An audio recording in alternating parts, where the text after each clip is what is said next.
Thank you, everybody, for coming out today. We're really, really excited to just share what we've been up to. So I am Natalie, she, hers, and just a little bit about me. I have a background in archaeology and anthropology.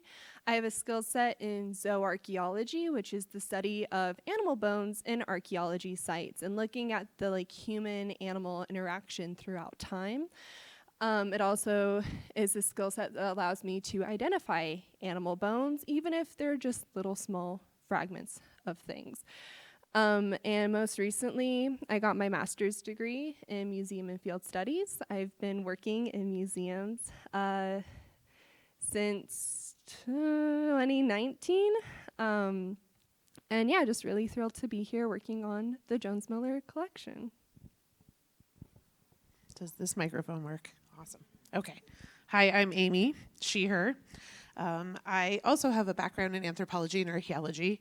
My undergraduate studies were just archaeology specific, but then in my master's studies, I did something quite different. I focused on Mesoamerican archaeology, and I looked at social complexity and human behavior and ritual and things like that. So I like to try to get at those sorts of topics, hypothetically, of course, through what archaeological remains are left behind. So I've been part of the DMNS crew in various forms since 2011. I started volunteering here a long time ago and started as an intern in 2017 and just never left. So we're happy to be here and happy to share about this project today. So thank you guys for coming to listen to our talk.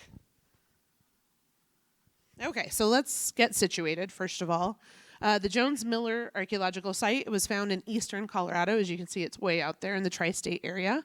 It's just a few miles from the modern borders of Colorado, Nebraska, and Kansas.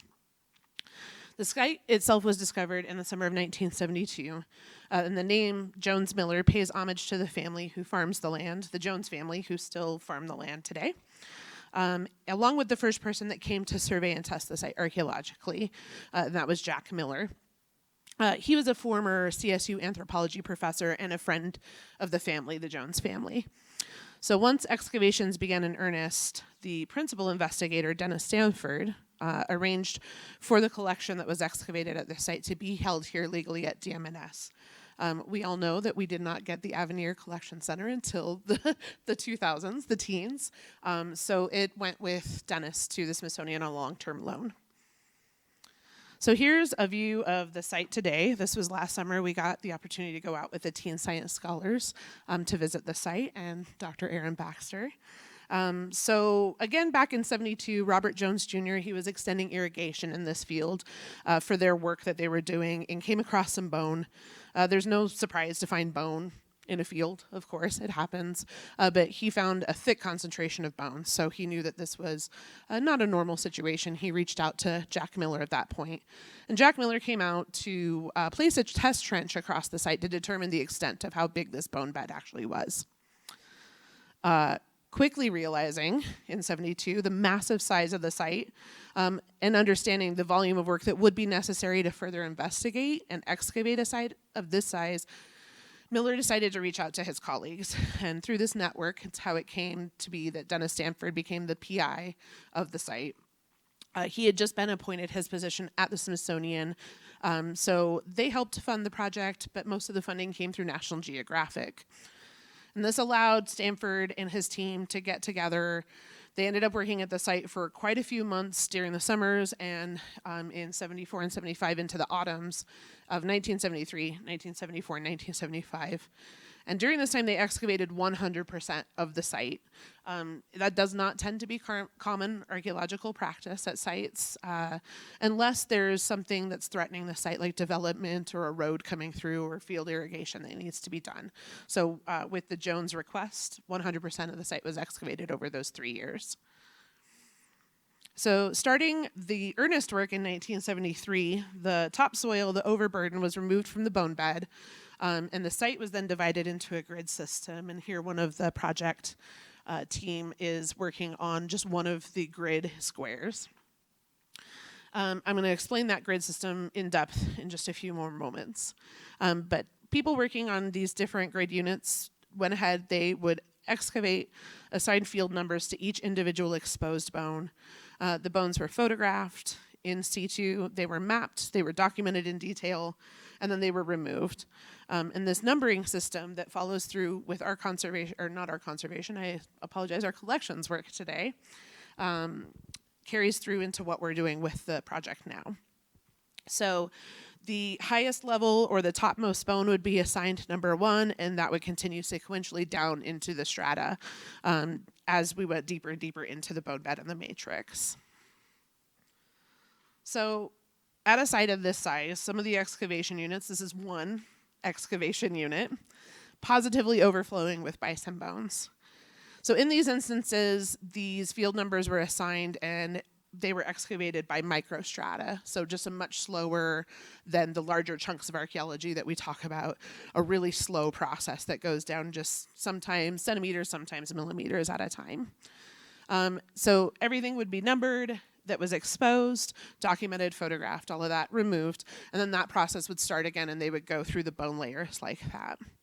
So things that they documented included the bone type or element, any information about articulation with other bones nearby, any information on sidedness, other details like that. So we're really happy that along with the physical collection, we have the archives and the field notes from the excavation that came with.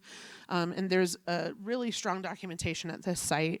There's numerous checks and balances that were built into the recording system, and it's ensured the integrity of the collection through the past 5 decades. Also, to document excavation units in this way, overhead photography was employed in various forms. Today, we can take for granted drone photography. We can just send up a drone and take our shots, and that was not happening in the 70s, so they constructed a really great PVC pipe pulley system to hang a camera above the site and take overhead photographs. So this they used in documenting. You'll see some more of the field photos of the excavation units with the field numbers numbered on them. But this was also really nice because they were able to take not only working photographs like this, but each individual unit got a photograph. And they decided to piece together the entire extent of the excavation. To give you an example of how big this is the site itself. So it is nearly 30 meters by 20 meters of bone, which is huge for a bison kill site. So this also shows that grid system that I mentioned earlier. You can see on the X and Y axis there. The X axis runs numbers 100 through 112. Any work that was done off to the east of that is in the 90s.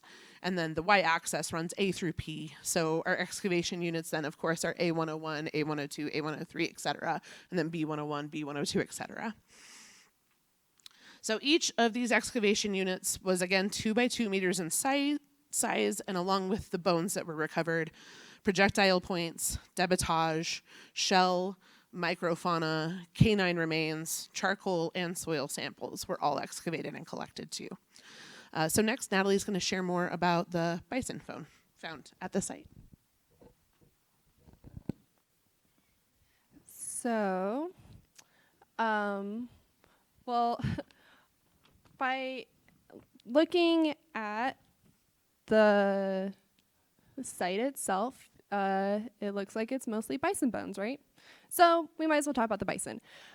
So first of all, it helps us understand the site by understanding what kinds of animals were present at the site. This also helps us with being able to tell like how old this site is, right? So the animals that were found at the Jones Miller site were bison antiquus. They were about 25% larger than our modern day bison, coming in at about 7.5 feet tall at the hump and weighing somewhere in the ballpark of 3,500 pounds. Yum. Can you imagine eating that? So they are, a little bit bigger and an ancestor of our modern day bison. And by looking at the animal bones at the site, we can actually really better understand the site, and we can answer a couple of questions, including when were they killed, not only how long ago were they killed, but even the seasonality that they were killed during. How were they killed based on the geography of the site? And why were so many bison killed at once? At the Jones Miller site, 300 animals were found. So starting with the question of when were they killed, they were killed at some point in the late fall, early winter. And there was a second event that occurred during the late winter, early spring. How can we get down to seasonality with such accuracy? Well, it has to do with tooth eruption. So just like people have their molars come in at certain ages, bison also have molars come in at certain ages in a really, really predictable way. So by looking at the tooth eruption of younger bison that were found at this site, we can actually tell how old they were. How does knowing how old a bison is help tell us what season it was killed during? Well, bison are what we call a pulse birth species, which means that they give birth at the same time every year. In fact, using modern bison as an example, 80% of all bison babies are born in the same 2-week period at the end of April and beginning of May. So based on that, we can tell with pretty good accuracy of what season the bison were killed during, because you won't have 6-month-old bison and a 9-month-old bison at the same site. If you have 2 different age groups, you know that there were most likely 2 different events. And then how do you kill 3,500 pound animals? Great question. So there are a couple of ways people are more familiar with bison kills, one of them being cliff jumps, where you just drive the bison off of a cliff and they fall to their deaths and you process them at the bottom of said cliff. There is also something called an arroyo trap. So as rivers kind of cut new tributaries and then drain out, it leaves these marks on the landscape that act like natural traps. So you can kind of herd the bison into one of these arroyos, they get trapped, you kill them like that. We're out on the eastern plains. We don't have cliffs. We don't have these great arroyos. So what most likely happened at the Jones-Miller site is there would have been a constructed pound where you kind of build up, either using posts or twigs and brush and other things to kind of make a natural kind of corral or pound. How do you get 100 plus animals to go into said corral? Well, that comes down to bison behavior. Bison are pretty predictable animals. Not only do their teeth erupt predictably and they give babies at predictable times, they also herd in really, really predictable ways. So just by observing bison and bison behavior, you start to see that bison like to herd where there will be a lead cow at the front. There'll be cows around the perimeter, and they'll push all the babies into the middle. And you have these, they're called nursery herds. And so that's also why we are finding young bison at this site. So if you can just imagine trying to face off against a 7.5-foot tall animal with really big horns, it's, I don't know. I wouldn't, but that's just me. So rather than trying to corner a single animal, you can actually use their behavior to manipulate them. So if you can get this herd manipulated to go the direction that you want, it's a lot easier to get the whole herd going in one direction. They want to herd together, they want to stay together. You might as well let them do that, rather than try to kind of corner off just a couple bison at a time. So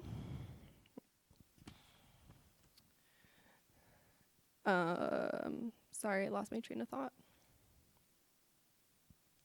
So to manipulate them, it's really easy to either build up stone cairns or, posts and put, twigs or leaves or pieces of clothing on them, and they kind of move and look kind of scary. Bison also have really bad eyesight. So if you kind of set these, stone towers up and you kind of scare the bison to start running, they'll stay away from everything that you put out on the landscape, and you can manipulate the whole herd into running into a direction that you want and running into your constructed pound.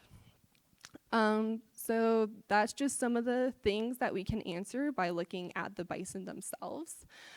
And so now, that's all great, but that all happened about 11,000 years ago, right? So now we're going to kind of transition and talk about the Jones Miller site, not as an archaeology site, but rather as a museum collection. And Amy will now share some of the recent work and research being done with the collection. So to kind of dig into some of the work that we've been doing here, we received at DMNS a Save America's Treasures IMLS grant in 2021, and that's to help us incorporate this collection into our collections here in the anthropology collections. But in addition to the physical work of rehousing and storing the collection here at the museum, we also have some work with additional research and publication with the site. So throughout the years, Dennis Stanford did publish a few short articles on the Jones Miller site, and was putting together a large manuscript discussing all the research that him and his colleagues had undertaken at and around the site. That includes the geomorphology and geology of the site, demographics and distributions of the bison, lithic material sourcing, microfauna analysis, and mollusk analysis. A focus of our grant work has revolved around preparing this publication of this manuscript, with a lot of credit going to Carlton Shield Chief Gover and Steve Nash on that work. We are also working on putting together a journal article detailing separate aspects of the project. So, to dig into a little bit of what we've been doing on the research side, currently we have 2 visiting scholars that have come to analyze the lithics, or the stone tools, from Jones Miller. So in archaeology, we take a look at the source material of the stone utilized to make tools. And this helps us create hypotheses to talk about people moving around the landscape in hunting patterns or possible trade patterns. So our sourcing that we've done of the lithic material aligns with what Dennis Stanford and his colleagues found. In addition to that, one of the visiting researchers, who's a CU professor, Doug Bamforth, he's working on a more detailed tool analysis. We're looking forward to seeing the results of that. We haven't seen those yet, but that will talk more about the tool types involved in the collection. In the future, also, we're planning to map out the locations of where these tools were found within the site itself, and we're going to do that in GIS, so we're able to conduct additional spatial analyses and look further at tool distribution in the site, butchering activities, and stone tool retouch activity areas at the site. Something else of interest for us in the project was that 217 bones were identified as bone tools in the field notes and the publications that came out in Plains Anthropologist and the National Geographic reports that came out, as well as in the manuscript. Hell Gap archaeologist Marcel Kornfeld, he suggested, though, through personal communication, that we reconsider taking a look at these tools, do an updated analysis, and he said, quote unquote, in the 1970s, everything was called a bone tool, so it's worth looking at again. So because of this suggestion, we had the opportunity to welcome Dr. Christina Burke and her graduate student Megan Hodap from Northern Arizona University just in December to do a bone tool analysis on these items. Christina had actually met Dennis Stanford and worked with him previously at the Smithsonian. Her dissertation dealt with different bison kill sites around the United States. So she's worked with this collection again. She said that she was really happy to get the chance to work with it again here at DMNS. So interestingly, in their analysis, they found that none of the bones labeled as bone tools, in fact, show any evidence of tool use. Instead, they were able to determine, that the samples of bones previously called tools had evidence of breakages that just lent towards them looking like tools, but under magnification, they showed no use-wear evidence of tool use. Additionally, they show some evidence of carnivore gnawing. Megan, her graduate student, compiled their findings and authored this great deliverable to share with us and with people involved in the project and interested in the project in the future. Another really cool little side note of DMNS history. In this, they were able to use bone tools that were recovered from the Magic Mountain site in Jefferson County as a comparative collection to do this work. Additionally, we were able to do carbon dating. Stanford and his team did do this already. They found that the bison were killed about 11,500 to 12,000 years ago. So the project research assistant, Carl Tinkover, has done some carbon dating with the site. These are his findings, and those correlate with what Stanford and his team found. So these data let us know that the site had maybe about 100 years of use. It clearly shows that there were at least 2 separate kill butchery events at the site, and he's continuing to work with these results to gain more understanding about the site, and he'll be sharing more about that in the upcoming future here. And so Natalie is going to talk to you about what we're doing with collections care and rehousing, the collection here at the museum. So, stampeding into our work today. This is kind of the day-to-day of collections work, what it looks like, what we do.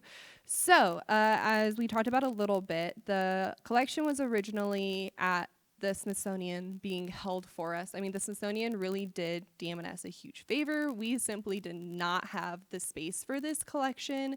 In the 70s, we did not have space for this collection until 2015, 2016, when we had space in the Avenir Collection Center downstairs. So until then, it was at the Smithsonian, and this is what it looked like when it was at the Smithsonian. A team from DMNS went out there to pack up the collection and bring it back here. And as you can see in these drawers, you have a photo here where things are still in their original excavation bags. You have a photo here where mandibles are just kind of sitting.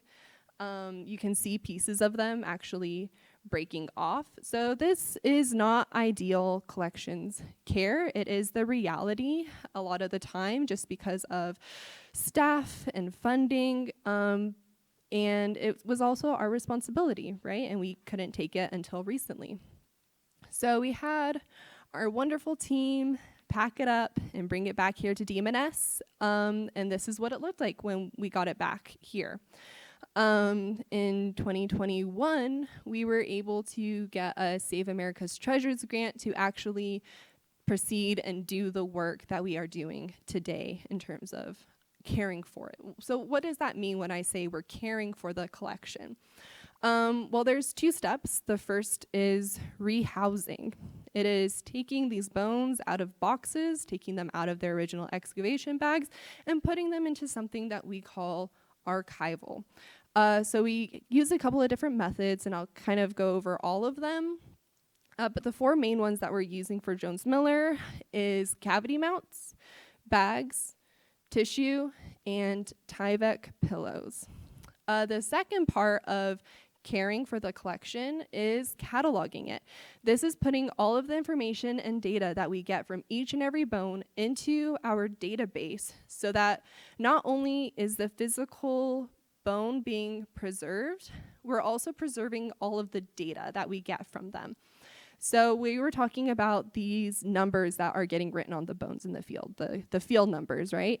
So as you can see here, that's circled on the bone, and I've kind of transposed it since it's a little bit hard to read, is there are 2 numbers written on every single bone. Every 41,000 pieces of bone, there is a number written on every single one of them. These numbers, D105, relates to the unit numbers that Amy was talking about earlier, and 188 has to do with like that image that Amy showed where it had all the bones that were numbered, right? So this means that this was the 188th bone recovered from D105. So this information actually gets put into our database. We make sure to record the unit number for every single bone and the field number for every single bone. This way, it's really easy to find them in the future. If a researcher comes and says, hey, I want to look at, this radius, and it's D105, 188, we can say, okay, great. We can find that for you because it's now preserved in our database. So before we can do all that fun data entry, we open up a box, and this is what it looks like. And we take everything out of the box, and then this is what it looks like. We take every single bone, we spread it out all over our workshop downstairs, and we organize it. When it was at the Smithsonian, the way that the collection was organized was by the type of bone. All the femurs were together, all the ribs were together, all the mandibles were together, which is great for answering some of those questions I talked about earlier. Not so great for answering other questions, right? If a researcher comes in and wants to look at a specific part of the site, they have unit numbers. You can't, imagine asking for, hey, I want all the mandibles from unit L103. And we say, okay, here's a box full of mandibles. Good luck. So we do that hard part. We do all that sorting first, which is why they're spread out all over tables. And then based on the type of bone, we decide how we're going to rehouse it. So for the mandibles, we decided to make cavity mounts for the mandibles. They're really high in terms of research value. You can do a lot with the mandibles. You can answer a lot of research questions. They're also kind of weird shaped. So something like they wouldn't fit in a bag. And so this was kind of the method that is going to be the most secure for the mandibles long term. Our next method that we use are bags. Bags are really great for really small things. We aren't going to be cutting out foam cavity mounts for every single little tiny piece of bone fragment. So instead, we're putting them in bags, and then those bags get organized into boxes, again, by that like unit number. So somebody can come in and find stuff really, really easily. As you can see on this bag, we have our barcode and catalog number system all written out on there, including F106, 412, which is that unit field number again. Our third method, which our volunteers are very fond of, is we call them tissue nests. This is a method that is used here at DMNS, but it's typically been used for groundstone in the past. And we took this method and adjusted it for our needs because something like this vertebrae, it's a really weird shape. It'd be like trying to stick a baseball in a bag. Like, it just doesn't really work. So instead, we developed these nesting systems and nested boxes. So you can still see everything really, really easily. It's still really accessible. You can still get to it. But it's a little bit of a different method. Finally, we developed these pillows for our long bones. So if you think about like your radius or your ulna or your femur, you know, one of these long limb bones, it's long, it's skinny. Imagine a Bison antiquus long bone. They're really big. Again, they don't fit in bags. You can't really have enough tissue to make a nest that will hold this bone securely. We don't want to just have it rolling around loosely in a box. So we said, what if we make pillows? And we said, well, what if we make big pillows where we can fit a lot of them and save space? So we came up with this pillow design using Tyvek and batting so that we can store the bones really securely and snugly. If you go into our collections right now, grab one of these boxes and shake it, those bones aren't going anywhere. So we are ensuring, like, again, long-term preservation and access. It's a lot easier to go into the collection and be able to pick something like this up rather than a box full of bone. So I really like the Jones-Miller site. Amy really likes the Jones-Miller. We've grown very, very fond of it. I think our volunteers have grown pretty fond of it as well. And this is all great and good, but why even care? Come on, guys. It's 11,000-year-old bison bones. Why does anybody care? Well, I think there's a lot of really great reasons to care. First of all, I'm sure you heard me saying the word access a lot. And accessibility is a really big part of what we do. We want to make sure that people can actually access the materials and access the site, whether that be for future research or for public outreach.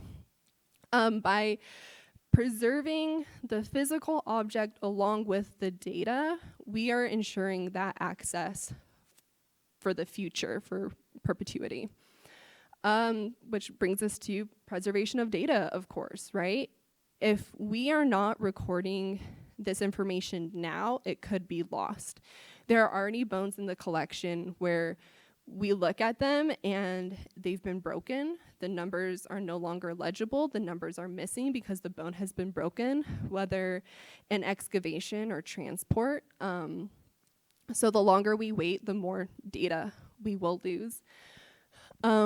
Which, of course, you need things to be accessible and you need the data to encourage future research. We want people to use this site. We want people to continue answering questions about past lifeways. By putting all of this effort into, these different rehousing models and making sure to record all of this data in our database, we're also ensuring that DMNS is caring for its collections in the highest standard possible. And at the end of the day, our archaeology sites tell somebody's story. We might not know who that person was, but we have what remains of somebody's story. Somebody was able to feed their family, right? Somebody might have gone on their first hunt. Who knows, right? But it's somebody's story, and even if we can't tell it right now, somebody might be able to tell it in the future. So, thank you. Yeah, just to run through really quick, we have a lot of people to thank. The Jones family, of course, has been really instrumental in helping us get out there and see the site and work at the site. They were great with the teams that work there. The field crew, the Ray Museum is hosting a 50th anniversary for the people that worked at the site in May, so we'll be going out there and sharing about this project with them. We're really looking forward to that. Of course, to our grant funders, our anthropology department here at DMNS, we really appreciate all the support that everybody gives us. Carlton as our research assistant, Rick with the stunning photographs, always. Our interns involved in the project, and this is no joke, of course. We see so many of you out here. Thank you for coming. Our volunteer team, there's no way this would happen without you guys. I know that sounds cliche, but it is 100% true. You guys do so much great work on such a great project. So thank you guys for your time.